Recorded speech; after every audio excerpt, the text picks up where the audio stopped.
Une prière qui ressemble à un cri de guerre. On se croirait dans l'océan Pacifique. Je viens de la Polynésie française et donc chez Tahiti c'est une tradition, la pirogue. Pourtant, c'est sur l'Atlantique que les pirogues polynésiennes naviguent, une douzaine d'équipages pour une distance de 24 km. 3, 2, 1, c'est parti! Et on peut les applaudir. Objectif, passer Forêt-Net et contourner l'île d'Aix, puis Fort Boyard, un long périple en pleine mer.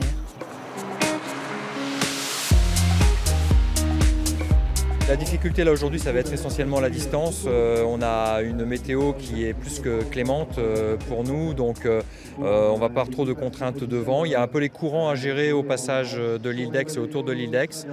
Peut-être un petit peu de houle autour de Fort Boyard qui va porter les compétiteurs au retour jusqu'ici, mais c'est pas encore très évident. Les bateaux font combien en moyenne? Ils peuvent aller très vite. Les 24 km peuvent être faits en 2 heures ou un petit peu moins. Une pratique ancestrale qui nécessite de l'entraînement. Les pirogues filent à plus de 10 km/h. Cet équipage des Sables d'Olonne en sait quelque chose.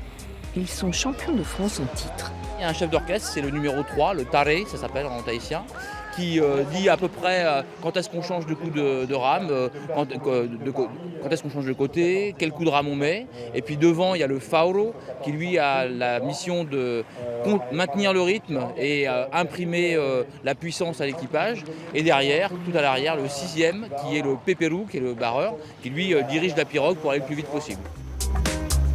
Des conditions idylliques pour ce Fort Boyard Challenge. Le premier équipage masculin termine en 1 heure et 48 minutes.